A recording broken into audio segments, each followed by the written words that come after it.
With prices coming down on all the best watches, today I wanted to take a minute to highlight some of the biggest bargains to come out of this adjustment. And it's not just the obvious choices, but also some incredible watches you never thought you'd own that are starting to look particularly tempting. The last one's got number 10 written all over it. With thanks to pre-owned retailer Subdial, whose properly tasty collector-focused selection of pre-owned watches is where I found today's choices. Browsing Subdial has basically replaced my daily Instagram doom scrolling. There are fresh drops of new watches every week, plus competitive offers when you sell or trade. Visit subdial.com or click the link in the description to find out more, or even just to kill some time looking at cool watches.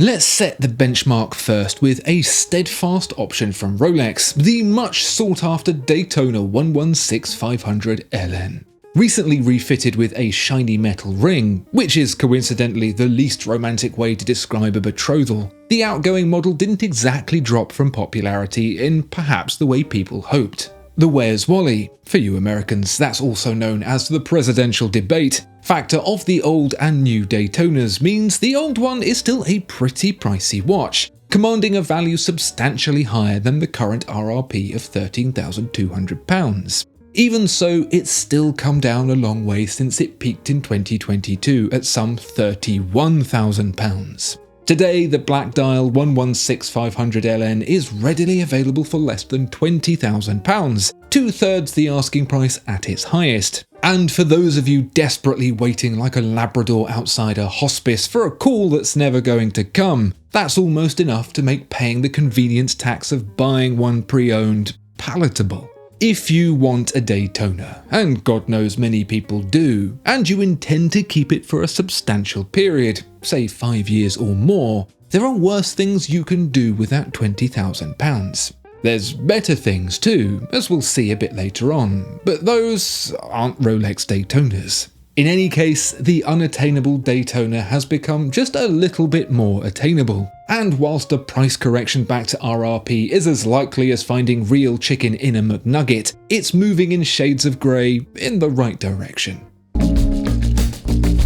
Despite his insistence that he was too busy to even consider his mortality, it turns out that, spoilers, Mr. Bond did indeed find time on his schedule to call it a day. We expected him to talk, but no one expected him to die.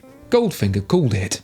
To commemorate the final time Daniel Craig, that's James Bond's real name by the way, dons his Walther PPK and outdated attitude towards women, Omega released the Seamaster No Time to Die edition. A military-inspired update to the dive watch favourite that got collectors and Bond fans alike a little hot around the nethers, and without a laser in sight. No laser means no laser cut waves and no hole for the date either. The dial taking on a more sedate appearance in browns and creams, like it had been fished out of the bin at the lipo clinic. A case in lightweight titanium and the absence of a sapphire caseback further emphasises the watch's push for performance, with the arrow logo emblazoned front and back, its hallmark for military excellence.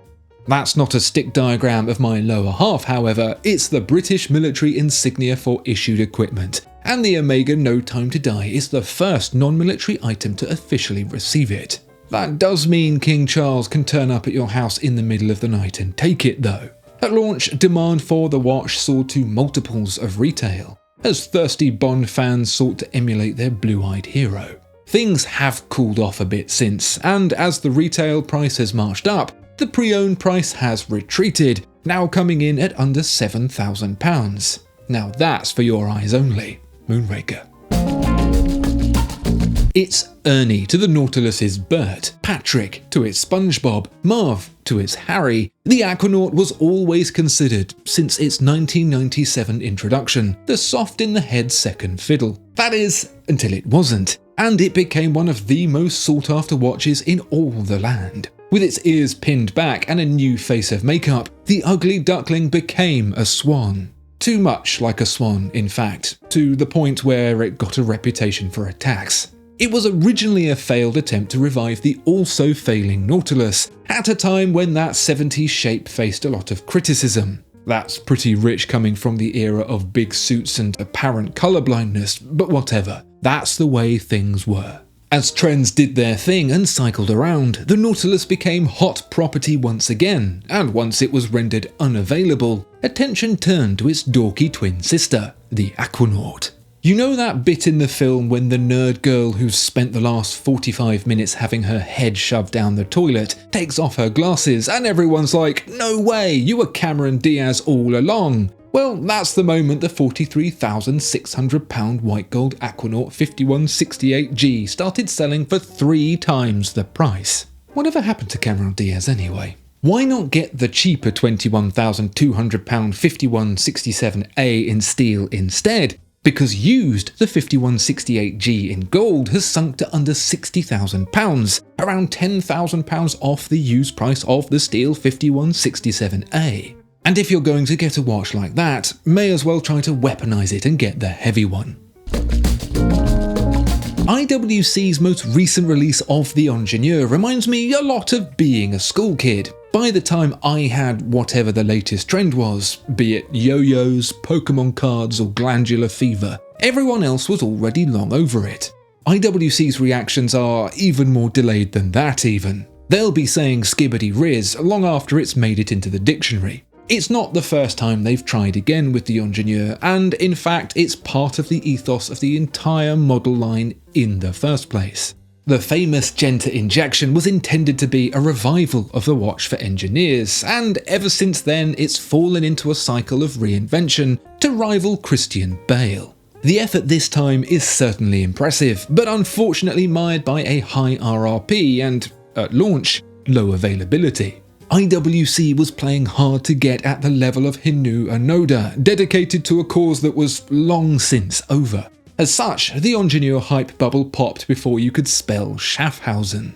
So now they're going comfortably under RRP, it actually becomes a watch worth considering. It's the closest yet to that SL original, beefed up a little for modern audiences, who've come to expect the feel of more steel. It's still a challenging buy, however, even at this more realistic price, especially when you consider what else is in contention, such as... As a recently appointed member of the Chopard Alpine Eagle Owners Club, I can't help but wonder if my bare bones 41 should have been the 41 XPS instead. With a small second subdial and a copper-toned coloration, the XPS stands at close to twice the price of the entry 41 at RRP, so ownership really was always a far-fetched ideal. Why is it so much more expensive? That's entirely down to the bit in the back that spends all day staring at the mole on your wrist, the caliber 96 40L. The standard automatic in the other Alpine Eagle is a fine movement, if about as exciting as the Dubai Outdoor Ice Sculpture exhibition, but compared to the XPS, it's basically a Rover K-Series. The caliber 96 is a micro-rotor masterpiece, hand-finished to the level of Patek Philippe, and I don't expect you to take my word for it, because the lovely people of Geneva have certified it as absolutely banging. From the polished swan neck to the 22 karat gold rotor, it's a mouthful of mechanical goodness that's sure to give you gout. And here's the rub. That watch has slumped from its plus £20,000 RRP down into the 15s, where all of a sudden it offers an enormous amount for a price that's hard to argue with. Unless you're willing to wear a watch so ugly it can strip paint, there probably isn't another Geneva Seal watch this cheap that can compete. But hold the phone. What if I told you there's a legendary watchmaker out there with an ultra-thin perpetual calendar you can have for the price of a new Daytona? That sounds like baloney talk, but it's absolutely not. The legendary watchmaker is Jaeger-LeCoultre, well known as the watchmaker's watchmaker. Not because it's a little bitch, well, maybe a little, but because they're the guys the big boys go to when they're in a bit of a muddle. Smallest, thinnest, shortest may not be the kinds of boasts most people would be willing to make, but for Jaeger-LeCoultre that's their bread and butter, and the Master Ultra Thin Perpetual is yet another entry into the catalogue of incredible watchmaking achievements created by the brand. At just 9.2mm thin, including its gold full-size winding rotor, it is the epitome of class and style, words I was unfamiliar with and had to look up. On the front, its capabilities are made clear. The day, the date, the month, the moon phase, and even a 4-digit year displayed proudly within the 39mm steel frame. Take a closer peek just above centre and there's a day-night indicator that serves as a handy reminder for when not to adjust the watch, for fear of it crumbling to dust. Thanks, good guy JLC. IWC would have just let you break it. The watch is already a spectacular bargain at its RRP of £26,100, but for less than £14,000, it's almost frighteningly good value. The only downside is the additional hidden cost for the pipe and slippers. £14,000. That, as of about 10 years ago, was the RRP of Audemars Piguet's since departed jumbo, the 15202 ST. Complete with that original Jaeger-LeCoultre caliber, the 15202 was the last in the lineup holding down the fort for the very first Royal Oak. Its replacement may look no different to most, but those in the know can spot its Michael Cera-like idiosyncrasies from its modern Jesse Eisenberg replacement in a heartbeat. At its peak, the 15202 tickled the balls of £100,000, making it the single most overhyped piece of metal since Fear Inoculum. Its RRP closed in the mid-20s, and now, thankfully, its post-purchase price is settling too, back down below the £50,000 threshold. It's still twice the price of its last new price, but it's closing in on the much inflated RRP of the Great Pretender it was replaced by. Speaking of, I don't know if I'm going mad or something, but the appeal of the Jumbo was its originality, like the classic caliber 321 alongside the modern 3861. But now they've switched it out for a new but different movement to the rest of the Royal Oak collection, and I don't really know why. Now they just have two similar products for no real reason. They are the ants and a bug's life of the watch industry. Perhaps you've wondered, like I have, what Drake's Passage actually is. No, it's not a bar in Soho, it's the treacherous body of water between South America and Antarctica, so called because it was first discovered by, yes, Spanish navigator Francisco de Hoces. By the time Sir Francis Drake entered the passage with his Golden Hind, it was already sloppy seconds. The importance of not being first is celebrated by Chapek with the Antarctique Passage to Drake. This is not the first brand to use the name Chapek, having borrowed it from one of the original co-founders of Patek Philippe, which was then known as Patek, Chapek and Company. Chapek actually bailed out to go it alone and then mysteriously died after selling watches to Napoleon. This is also not the first watch to use this integrated style. Chapek's previous concoctions linked far more closely to the classical style of the original brand.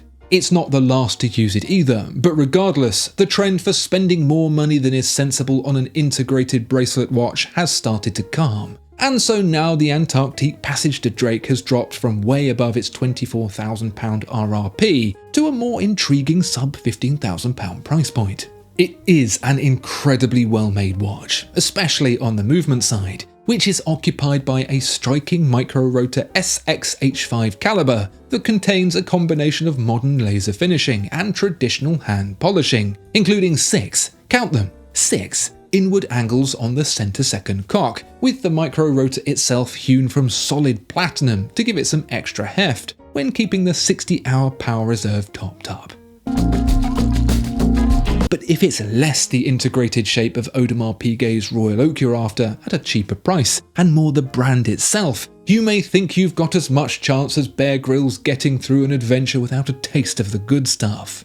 Hold on to that hope, I say, because not only can you save yourself some money on the RRP of a steel Rolex Daytona to get an Audemars Piguet instead, you can also get one in gold. Not plated, not rolled, not wrapped in foil. Actual solid gold. Before the Royal Oak Company found its true calling, it made wristwatches with cases shaped in the unusual and most improper silhouette of round, like some kind of frisbee or something. Call me crazy, but there's just something about the circular path drawn by a set of watch hands that suits a round case so well. This is one of those round watches, the Jules Audemars Dual Time, containing not just one set of hands, but many. There's the hours and minutes duplicated for a second time zone, complete with day-night indicator, plus a date wheel and power reserve to balance things out. It's based on the Jaeger-LeCoultre caliber 889, there they go being little bitches again, and although you can't see it, it's appropriately finished to suit its prestigious home. I can't think of a watch that combines more of everything that a watch person likes all into one watch for less money than this. Actually, wait, yes I can. If there's a watch that's got my wife anxiously guarding the savings account, it's this, the Breguet Tradition 7027. Not only does it look far from traditional, spewing its guts out the front like a Scottish teenager, it's also wearing one of the most prestigious and underrated names in all of horology, Breguet. Although the modern efforts made by Swatch Group-owned Breguet are lackluster to the point of malfeasance, that doesn't mean there's not a few incredible opportunities lurking in the back catalogue for watch nerds to buy something special for way less than expected. Today's modern equivalent tradition, the 7097, comes cap in hand for £36,900 new. The 7027, in gold I might add, is asking about a third of that.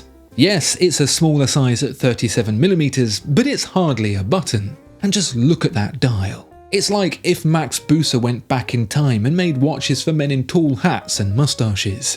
I have neither a tall hat nor can grow any kind of substantial moustache, but nevertheless, this watch speaks to me like a drill instructor at a passing out parade. This is the closest you'll get to a George Daniels or a Roger Smith for anything this side of both kidneys and a retina thrown in too. And lest we forget, it was Breguet George Daniels so admired and looked to emulate in the first place. What's that? You want me to buy you? Thanks again to Subdial for the watch selection. Check out these and many other incredible watches and see what they'll pay for yours at subdial.com. If you get the irresistible urge to spend indecent amounts of money on a wristwatch, it's always easier to ask for forgiveness than it is for permission. Good luck.